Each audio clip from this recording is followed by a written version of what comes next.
They made the obese girl their servant for 10 years. The mountain man made her their queen in one day. The August sun beat down mercilessly on Dusty Ridge, Montana, turning the dirt roads into ribbons of dust and misery.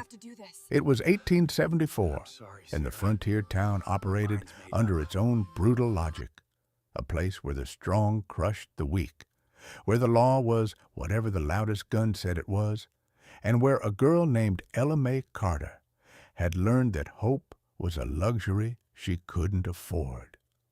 At 26, Ella's body carried the weight of 1,000 insults. Her face, round and soft, had been the target of cruel laughter since childhood. Her arms, thick and strong from endless labor, were called grotesque by those who benefited from their strength. 10 years ago, when she was barely 16 and freshly orphaned, the Dunn family had graciously taken her in. They told the town they were being Christian, doing their duty to a poor fat girl with nowhere to go. They lied. What they'd really acquired was unpaid labor, a servant they could work to the bone without consequence, a target for their cruelty when whiskey made them mean, which was often. Ella woke before dawn to start the fires, spent her days scrubbing floors that would never be clean enough, washing clothes until her hands bled, mucking out horse stalls while the Dunn children threw manure at her back and laughed. She cooked elaborate meals she was forbidden to eat, then survived on scraps and shame. "Move faster, you fat cow!" Mabel Dunn's shrill voice cut through the morning air. "Those water barrels won't carry themselves." Ella stood in the yard behind the Dunn house, staring at 6 wooden barrels that needed to be hauled from the well to the kitchen. Each one, when full, weighed more than 80 pounds. Her back already ached from the laundry she'd done since 4 in the morning. Her hands were raw, but she knew better than to protest. She'd learned that lesson the hard way many times over. Gritting her teeth, Ella lifted the first barrel. The weight made her knees buckle, but she steadied herself and began the slow walk to the house.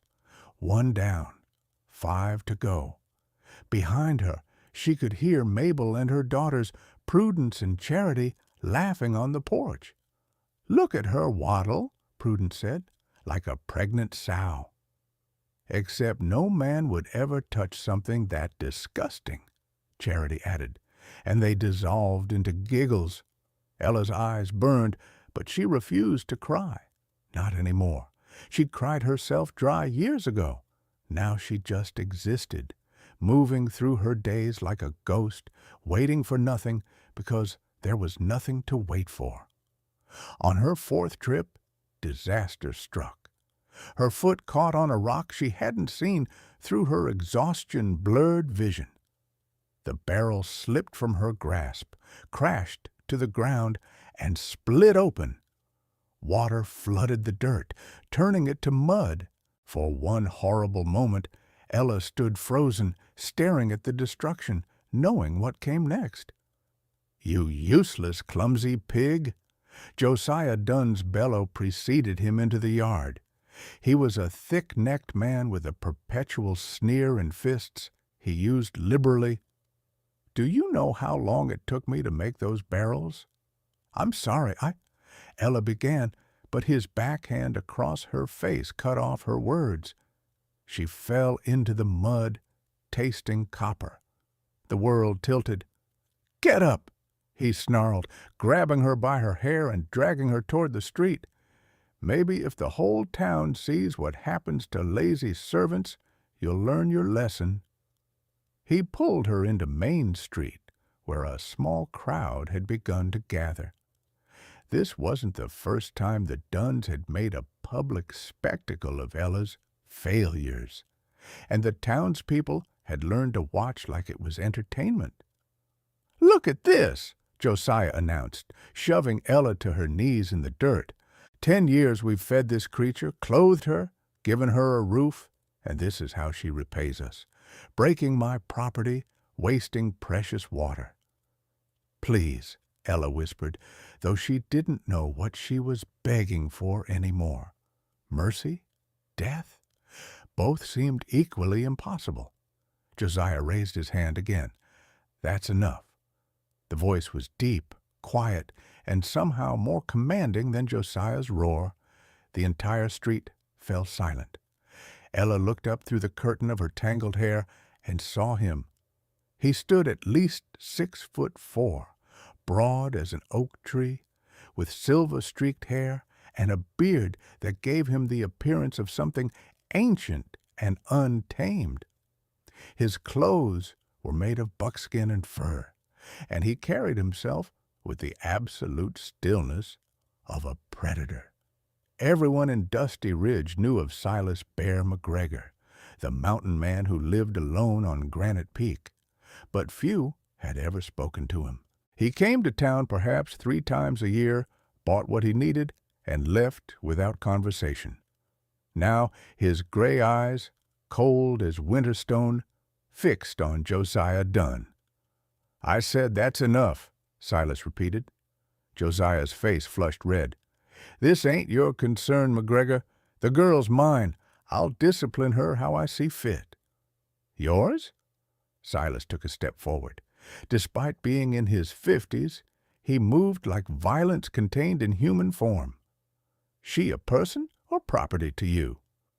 She's what I say she is, Josiah blustered, but Ella heard uncertainty creeping into his voice. Even a bully knew when he'd met something more dangerous than himself. Silas looked at Ella then, really looked at her, and she saw something in his expression she hadn't seen in a decade. Not pity, but recognition, like he saw an actual human being. Girl, he said quietly, you want to leave this place? The question was so unexpected, so impossible, that Ella couldn't speak. Her mouth opened and closed. When had anyone last asked her what she wanted? She stays with us, Mabel shrieked from the crowd. We took her in when nobody else would. She owes us. Owes you? Silas's voice dropped to something dangerous. For what? The privilege of being your slave? How dare you? I'll buy her freedom. The street erupted in shocked murmurs. Josiah laughed a harsh bark. Buy? There ain't nothing to buy. She's ours by right of... Silas reached into his coat and pulled out a leather pouch. When he opened it, gold nuggets caught the sunlight, raw gold from the mountain streams, more wealth than most in Dusty Ridge would see in a lifetime. This enough to pay whatever imaginary debt you think she owes? Silas asked, his tone making it clear it wasn't really a question. Because I'll give you this, and you'll walk away, and you'll never touch her again. Or... He paused, and the unspoken threat hung in the air like smoke. Josiah's eyes fixed on the gold with naked greed, but his pride struggled against his avarice. What do you even want with her? She's fat, ugly, good for nothing but... That, Silas interrupted, ain't your concern. Do we have a deal or not? The crowd watched, breathless. Ella's heart hammered so hard she thought it might burst from her chest. This couldn't be real. Things like this didn't happen to girls like her. Finally, greed won. Josiah snatched the pouch from Silas's hand. Fine, take the cow. Good riddance. Silas turned to Ella and offered his hand, rough, scarred, but steady. Can you stand? She took his hand. His grip was warm and solid, and when he pulled her to her feet, she realized she was trembling all over. Get whatever belongs to you, he said gently. We're leaving. I don't have anything, she whispered. Everything she'd owned had belonged to the Dunns, really, even the threadbare dress on her back. Something flickered in his eyes. Anger, perhaps, but not at her. Then we leave now. He had a horse, a massive black gelding that seemed as wild as its owner. Silas mounted first, then reached down and lifted Ella up behind him as easily as if she weighed nothing. She clutched at his coat, terrified she'd fall, terrified this was a dream, terrified of what came next. As they rode out of Dusty Ridge, Ella looked back once. The Dunn family stood in the street, Josiah counting his gold, while Mabel's face twisted with impotent rage. The townspeople stared. Some looked relieved, others confused, a few almost envious. Then they rounded a bend, and Dusty Ridge disappeared behind them. The ride up Granite Peak took 3 hours. Ella had never been on a horse before, and every muscle in her body screamed in protest, but she didn't complain. She barely breathed, afraid that any sound might shatter whatever spell had freed her. Silas said nothing during the journey, but his silence wasn't cruel like the Dunn's had been. It was peaceful, contemplative, the kind of quiet that existed between the wind and the trees. When they finally reached his cabin, Ella gasped despite herself. It wasn't what she'd expected. The structure was large, well built from thick pine logs, with a stone chimney and glass windows that caught the afternoon light. Around it, mountains rose like ancient sentinels, and the air tasted clean in a way she'd forgotten air could taste. Silas dismounted and helped her down. Her legs nearly buckled. "Easy," he murmured, steadying her. "You'll get your strength back." "Why?" The word burst from her before she could stop it. "Why did you help me? I'm nothing. I'm nobody. You're a person who deserved better than what she got," Silas said simply. He looked at her with those winter-gray eyes, and Ella felt something crack open in her chest. That's reason enough. Tears began to fall, hot and unstoppable. She'd been so certain she'd cried herself dry, but apparently there were still tears left after all. Silas didn't tell her to stop or look away in disgust. He simply waited until the storm passed. "Come inside," he said eventually. "You must be hungry." The cabin's interior was spare but comfortable. Hand-made furniture, furs on the floor, shelves lined with books that surprised her. Silas moved to the hearth and began preparing food with practiced efficiency. Within minutes, the smell of frying bacon and cornbread filled the air, and Ella's stomach growled so loudly she flushed with shame. "When did you last eat a proper meal?" Silas asked, not looking at her. I don't remember," she admitted. He grunted, a sound that might have been anger or sadness. When the food was ready, he set a plate before her, heaping with more food than she'd seen in months. "Eat." Ella stared at it. This is too much. I couldn't possibly—" "You can, and you will." His tone brooked no argument, but it wasn't harsh. "You've been starved and worked half to death. Your body needs fuel. Eat, Ella May."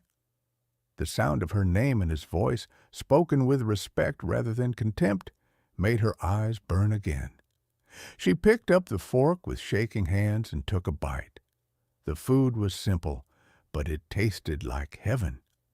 They ate in silence, but it was a comfortable silence this time. When Ella finally set down her fork, unable to eat another bite, Silas nodded approval. "Better," he said. "Now, let me show you something." He led her to a door at the back of the cabin and opened it. Beyond was a small room she hadn't noticed before, and it took her breath away. There was a real bed with a thick mattress and quilts, a chair by the window, a small table. On the table sat a basin for washing, and hanging on a peg was a dress made of soft wool, clearly new. "This is yours," Silas said. "Your space, your room. Nobody enters without your permission, not even me." Ella couldn't speak. She touched the quilt with trembling fingers, half expecting it to vanish. "Why?" she whispered again. "Why are you doing this?" Silas was quiet for a long moment. When he finally spoke, his voice was distant, remembering. 20 years ago, I had a daughter. She'd be about your age now. She was different, too loud, too wild, didn't fit the mold folks thought she should fit. Her mother's family treated her cruel for it, called her damaged, broken. I tried to protect her, but he stopped, jaw tight. I failed. She ran away when she was 15, and I never saw her again. Spent years looking, but the West is vast and swallows people whole. Ella's heart ached for him. "I'm sorry. Every time I came down to Dusty Ridge, I saw you, saw how they treated you, saw them breaking your spirit piece by piece, same as what happened to my girl. And I thought maybe I couldn't save her, but I could save you." He met her eyes. "That's why." Fresh tears spilled down Ella's cheeks. "I don't know how to repay you." "Don't want repayment," Silas said gruffly. "Just want you to live, really live, not just survive. Can you do that?" Ella nodded, though she wasn't sure she remembered how. "Good," Silas said. "Then we start tomorrow. For tonight, rest. Sleep as long as you need. Nobody's going to wake you before dawn to scrub floors." That night, Ella lay in the soft bed, wrapped in quilts that smelled of cedar and sage, and cried herself to sleep. But for the first time in 10 years, they were tears of relief. The next weeks passed in a blur of new experiences. Silas was patient, but demanding in his teaching. He showed Ella how to ride his spare horse, a gentle mare named Clover. The first few attempts ended with Ella in the dirt, but Silas never laughed or scolded. He simply helped her up and told her to try again. "You're stronger than you think," he said after her dozenth fall. "You just gotta remember it." He taught her to shoot, starting with tin cans lined up on fence posts. The rifle's kick bruised her shoulder, but she loved the sharp crack of the shot, the way her aim improved with practice. Silas praised her progress without condescension, treating her like a capable student rather than a charity case. In the evenings, he taught her to read and write properly, skills she'd only barely learned before the Dunns took her in. They read together from his collection of books, poetry, philosophy, adventure stories. Ella discovered she loved words, loved how they could transport her beyond the mountains. But most importantly, Silas taught her to see herself differently. "You know what I see when I look at you?" he asked one evening as they sat by the fire. Ella tensed, waiting for the usual litany of insults. "What?" "I see someone who survived 10 years of hell without breaking, someone strong enough to carry water that would buckle most men, someone kind enough to still have tears for an old man's lost daughter." He looked at her directly. "I see someone worthy of respect, of love, of everything good in this world." Ella's throat closed. "The Dunns said." "The Dunns were fools who wouldn't know quality if it bit them," Silas interrupted. "Their opinions are worth less than dirt." "But I'm fat, I'm ugly. Everyone's always said, 'Ella May, look at me.'" His voice was firm. When she met his eyes, he continued, "In the wild, you know what matters. Strength, resilience, the ability to endure when times get hard. You got all that in spades. Those soft, pretty town ladies who laughed at you, they'd last maybe a week up here before they broke. You? You're thriving." "I am," she realized with wonder. She was thriving. The constant ache in her back was fading. Her hands were healing. She was sleeping through the night without nightmares. She laughed sometimes, real laughter that came from her belly. Your body kept you alive through hell, Silas continued. It's strong and capable. Don't let anyone make you ashamed of it. Something shifted in Ella's chest. Years of self-hatred beginning to crack and crumble. She wasn't there yet, wasn't ready to love herself, but for the first time, she could imagine a day when she might. 2 months after Ella arrived on Granite Peak, Silas made an announcement. There's a gathering down in Ridgeway, town about 20 miles east, he said over breakfast.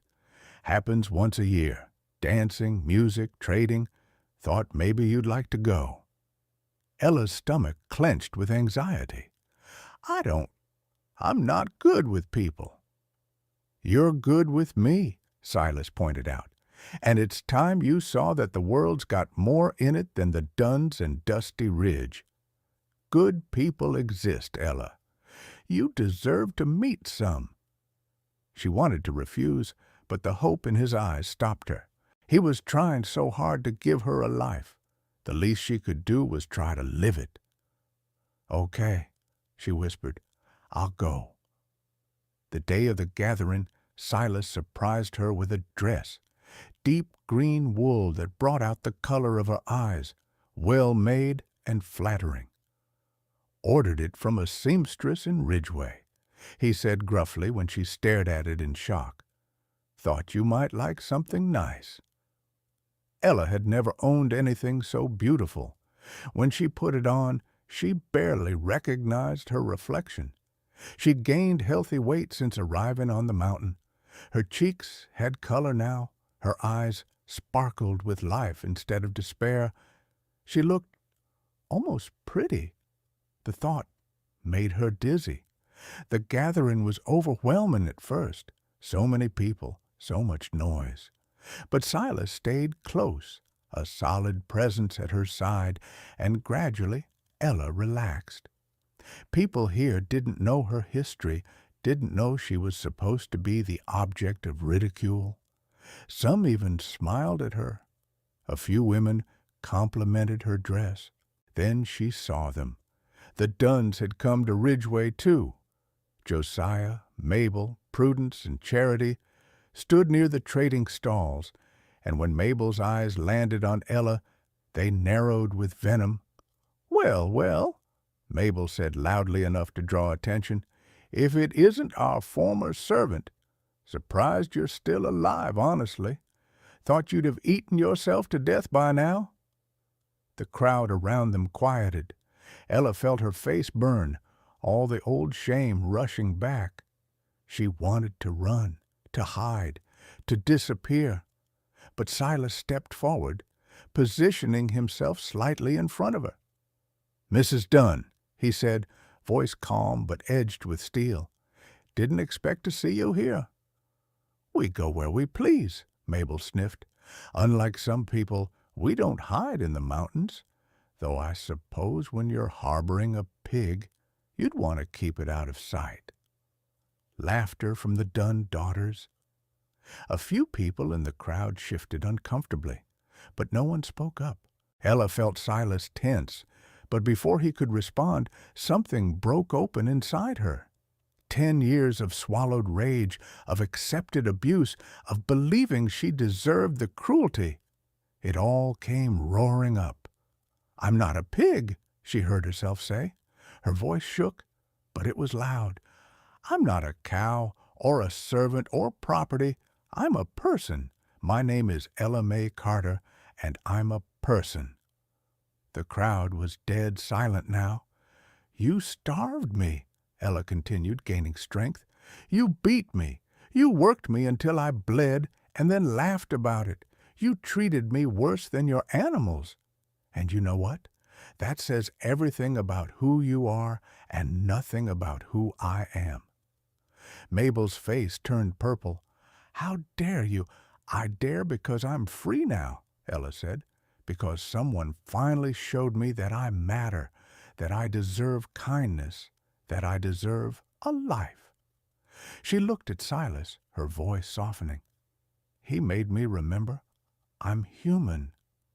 Silas's expression was fierce with pride. He took her hand, right there in front of everyone, and held it like she was precious.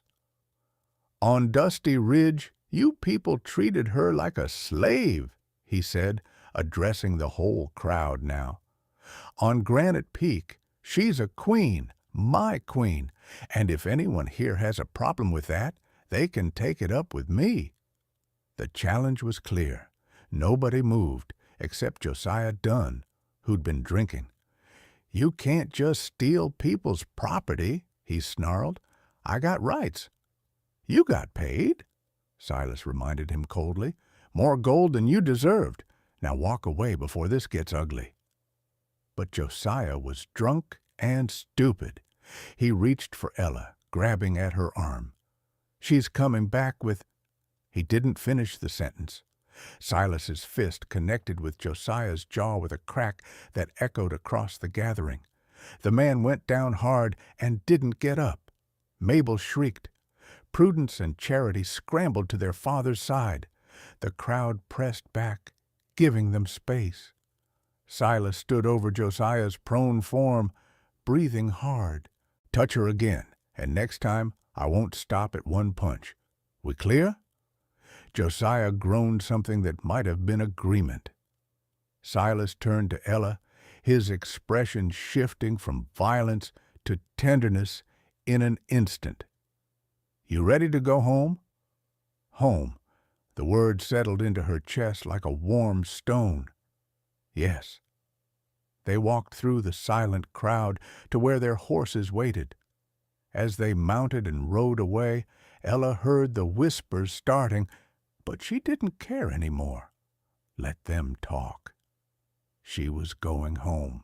That night, back at the cabin, Ella couldn't sleep.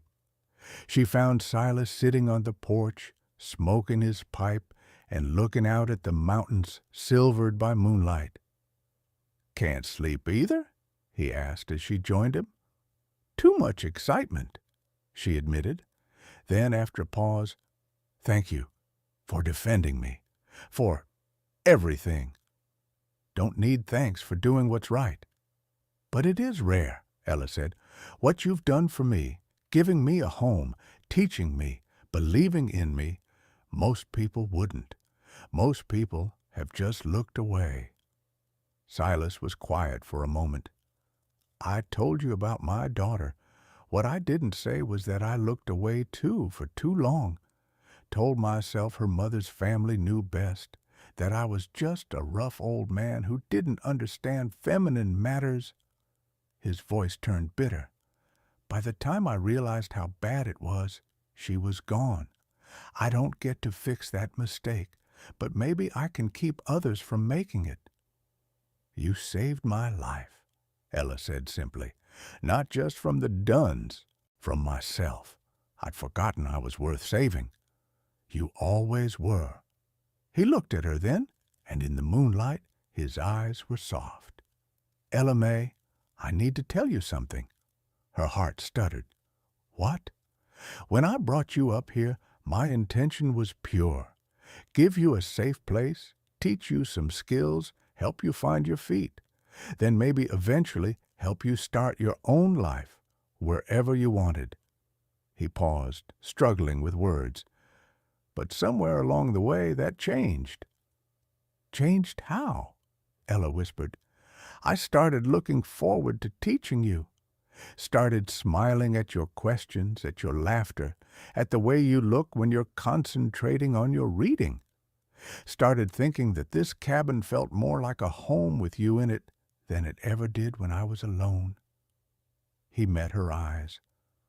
I'm an old man, Ella. Got more years behind me than ahead. But I've come to care for you. More than I should, probably. Ella's breath caught. Silas, I know I got no right, he continued quickly. You're young, could have any life you want. I'm just an old hermit who lives on a mountain. But I needed you to know. You should know that you're loved, truly loved, by at least one person in this world. Tears spilled down Ella's cheeks again, but they weren't sad tears. "You're not the only one whose feelings changed," she said shakily. "When I'm with you, I feel safe, feel seen, feel like the person I always wanted to be but never thought I could. You're kind and strong and patient, and you make me want to be brave." "Ella, I love you," she said, the words tumbling out.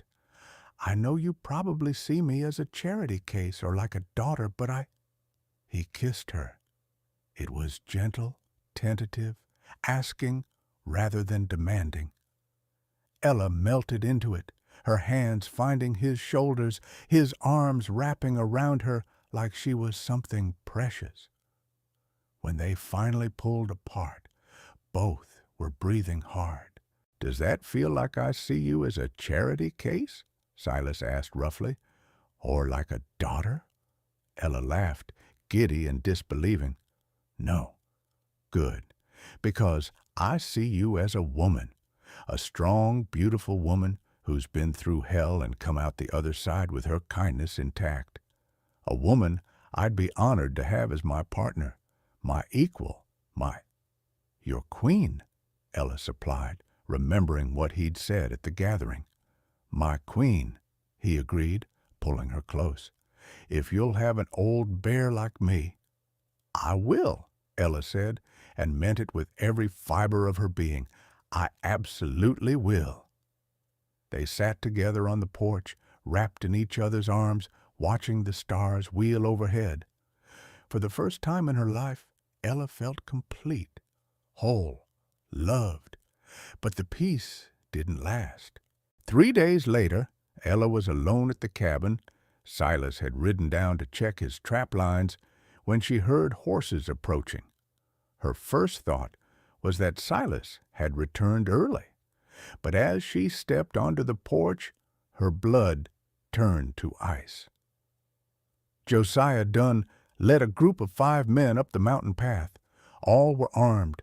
All looked angry. "Thought we'd find you alone eventually," Josiah called out, his jaw still swollen from Silas's punch. "That old man can't protect you all the time." Ella's hand moved to the rifle beside the door. One of the first things Silas had taught her was to keep it loaded and close. She raised it, trying to stop her hands from shaking. "Leave," she said, voice steadier than she felt. "You're not welcome here." "Not welcome?" Josiah laughed, a cruel sound. "We got business, you and me. See, word got around about what happened at Ridgeway, about McGregor calling you his queen, kissing you in public like you're some kind of lady." He spat. "You're not a lady. You're the fat pig who used to scrub our floors, and we're here to remind you of your place." The other men spread out, surrounding the cabin. Ella's heart hammered, but she kept the rifle trained on Josiah. "My place is here," she said, "on this mountain with Silas, and if you don't leave right now, I'll shoot." "You won't shoot," Josiah sneered. "You don't have the spine." But he was wrong. Ella had spent 10 years being beaten down, and she'd learned one crucial truth in the past months. She would never go back to being that broken girl. She'd die first. She pulled the trigger. The shot went wild, intentionally. It kicked up dirt 2 feet from Josiah's horse, causing the animal to rear. The other men's horses panicked, bucking and sidling. "Next one goes through flesh," Ella said, already reloading like Silas had taught her. "Your choice which part." "You crazy bitch!" Josiah fought to control his mount. "We came here to teach you a lesson. The only lesson today is that I'm done being a victim." Ella's voice rang out clear and strong. "You don't own me. You never did. I'm free, and I'm staying free even if I have to shoot every one of you to prove it." For a moment, she thought they might actually attack. But then another sound echoed through the mountains, hoofbeats coming fast. Silas appeared on the ridgeline like an avenging angel, rifle already raised. "Ella," he shouted, "you all right?" "I'm fine," she called back, "but we have unwelcome visitors." Silas rode down hard, positioning himself between Ella and the Dunn group. His rifle never wavered. "Gentlemen," he said, voice deadly calm, "you're trespassing. You threatened a woman under my protection, and you're about 5 seconds from experiencing what happens to people stupid enough to do both those things." "This ain't over," Josiah snarled. "You can't hide up here forever." "Don't need to hide," Silas replied. "Need you to understand something real clear. Ella May is mine to protect, mine to love, mine to stand beside. Anyone who threatens her threatens me, and I've killed better men than you for less. So ask yourself, is your wounded pride worth dying over?" The standoff stretched tight as a wire. Finally, one of Josiah's companions spoke up. "This ain't worth it, Josiah. Let it go." "Like hell, let it go." The man's voice was firm. "McGregor ain't bluffing. Look at his eyes. You really want to die on this mountain over a servant girl?" Ella expected to feel hurt at being called a servant girl again, but she didn't, because she knew the truth now, knew her worth. Their words couldn't touch her anymore. Josiah's face worked through several emotions before settling on impotent rage. "Fine," he spat. "Keep your fat whore. You deserve each other." They turned their horses and rode away, and Ella watched them go with something like pity. They were so small, so consumed by bitterness. She'd escaped them, but they'd never escaped themselves. When they were out of sight, Silas dismounted and pulled Ella into his arms. "You're shaking," he murmured into her hair. "I shot at them," Ella said, half laughing, half crying. "I actually shot at them. I heard. I was about a mile out when the shot rang. Damn near killed my horse getting here." He pulled back to look at her. "You defended yourself, defended our home. I'm so damn proud of you." "I'm proud of me, too," Ella said wonderingly. "Is that allowed?" "It's required," Silas said firmly. Then his expression turned serious. "But they're right about one thing. This isn't over. Men like Josiah don't let grudges go. We need to be prepared." "For what?" "For whatever comes next." What came next was worse than either of them expected. A week later, a sheriff's deputy arrived at the cabin with a warrant. The Dunns had filed charges against Silas for assault and against Ella for theft, claiming she'd stolen various items when she ran away. "This is ridiculous," Ella said, reading the charges. "I didn't steal anything. I didn't even have anything to steal." The deputy, a young man named Wilkins, who looked uncomfortable with his task, shrugged. "Don't matter what I think, ma'am. Matters what the judge thinks. You both need to come to Ridgeway for a hearing." "This is a setup," Silas said flatly. "The Dunns are trying to get Ella back under their control legally." "Maybe," Wilkins acknowledged. "But if you don't come willingly, I gotta bring you by force. And I'd rather not try to force a man with your reputation, Mr. McGregor." Silas looked at Ella, and she saw fear in his eyes for the first time since they'd met. Not fear for himself, but for her. "We'll come," Ella said before he could refuse. "We'll face this honestly and let the truth speak." "Ella, we'll come," she repeated firmly. "I'm not afraid of them any more, Silas. They can drag me to court, but they can't drag me back to hell. I won't let them." The hearing was held in Ridgeway's small courthouse, and it seemed like half the territory had turned out to watch. The Dunns sat on one side, looking smug and righteous. Silas and Ella sat on the other, hands clasped together. The judge, a gray-haired man named Hawthorne, listened to both sides. The Dunns claimed Ella had stolen money, jewelry, and clothing. They claimed Silas had assaulted Josiah without provocation. They painted a picture of a dangerous criminal and his accomplice. Then it was Ella's turn to testify. She stood before the court, aware of every eye on her, and told the truth, all of it. 10 years of servitude, the beatings, the starvation, the public humiliations. Her voice shook at first, but grew stronger as she spoke. "They're trying to call me a thief," she concluded, "but the only things stolen were my childhood, my dignity, and 10 years of my life. Mr. McGregor didn't steal me away. He bought my freedom with honest gold, and then he gave me something no one else ever had: respect, love, a chance to be human." The courtroom was silent when she finished. Several women were crying. Even Judge Hawthorne looked moved. "Mrs. Dunn," he said slowly, "do you have proof of these thefts? Bills of sale for the items supposedly stolen? Any actual evidence?" Mabel's face reddened. "Well, that is, we didn't keep receipts for every little—" "So no proof," Hawthorne interrupted. "Mr. Dunn, Miss Carter testified you beat her regularly.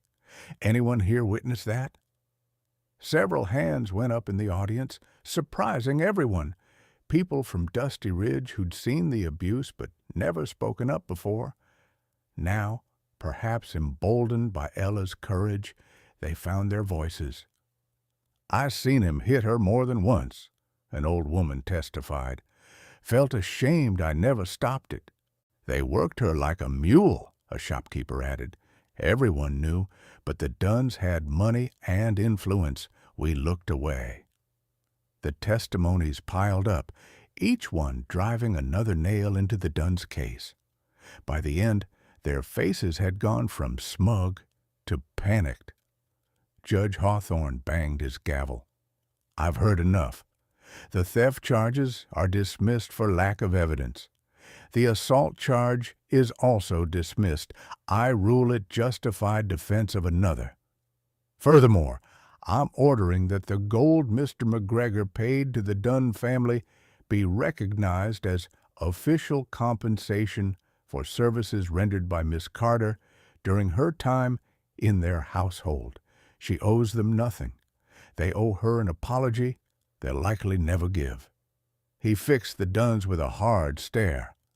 "If I hear of you harassing either Miss Carter or Mr. McGregor again, I'll charge you with criminal harassment and ban you from Ridgeway. Are we clear?" "But," Josiah started, "are we clear?" "Yes, Your Honor." "Then get out of my courtroom." As the Dunns slunk away, defeated and humiliated, the courtroom erupted in applause. People surged forward to congratulate Ella and Silas, to apologize for years of silence, to offer support. Ella stood in the center of it all, dazed and overwhelmed, until Silas's arms came around her from behind. "You did it," he murmured. "You stood up to them and won." "We won," she corrected, turning in his embrace. "We did it together." The ride back to Granite Peak was different than their first journey together. Then Ella had been frightened, uncertain, barely able to believe in her own freedom. Now she rode tall, her head high, Silas beside her, not as her savior, but as her partner. When the cabin came into view, Ella felt her heart swell with love for it, for the home they'd built together, for the life they were creating. That night, as they sat by the fire, Silas pulled something from his pocket. It was a simple ring, carved from a piece of elk antler and polished smooth. "I made this," he said gruffly, suddenly shy. "Thought maybe, if you wanted, we could make this official. I know I'm old enough to be your father, and I can't give you a fancy life in town, but I can give you all of me. Everything I am, everything I have, it's yours if you want it." Ella took the ring with trembling hands. It was beautiful in its simplicity, perfect in its imperfection, much like the life they'd built. "Yes," she said, sliding it onto her finger. It fit perfectly. "Yes, Silas, I want all of you. I want this life. I want this mountain, this cabin, these stars. I want every morning and every night. I want it all." He kissed her then, deep and slow and full of promise. When they finally broke apart, both were smiling. "You know what they're going to say in town," Ella said. "The old mountain man and the fat girl, they'll have opinions." "Let them," Silas said. "Up here, their opinions don't mean a damn thing. You're my queen, Ella May McGregor to be, and I'm your bear. That's all that matters." Ella May McGregor. She tested the name. "I like the sound of that." "So do I." They stayed up late that night, making plans for their wedding. Something small, just them and a preacher, said under the mountain sky. They talked about the future, about maybe building an extra room for guests, about teaching Ella to hunt, about the life they'd build together. As dawn painted the sky gold and pink, Ella looked at the man beside her, her protector, her teacher, her love, and felt gratitude so profound it was almost painful. "Thank you," she said softly, "for seeing me when everyone else looked away, for making me believe I deserved more, for loving me when I couldn't love myself."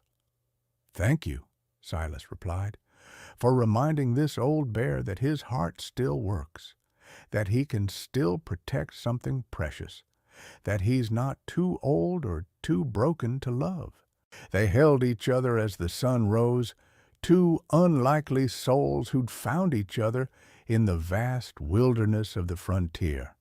A girl who'd been treated like a servant, but had the heart of a queen, and a man who'd been called a hermit, but who loved with the fierce devotion of a king.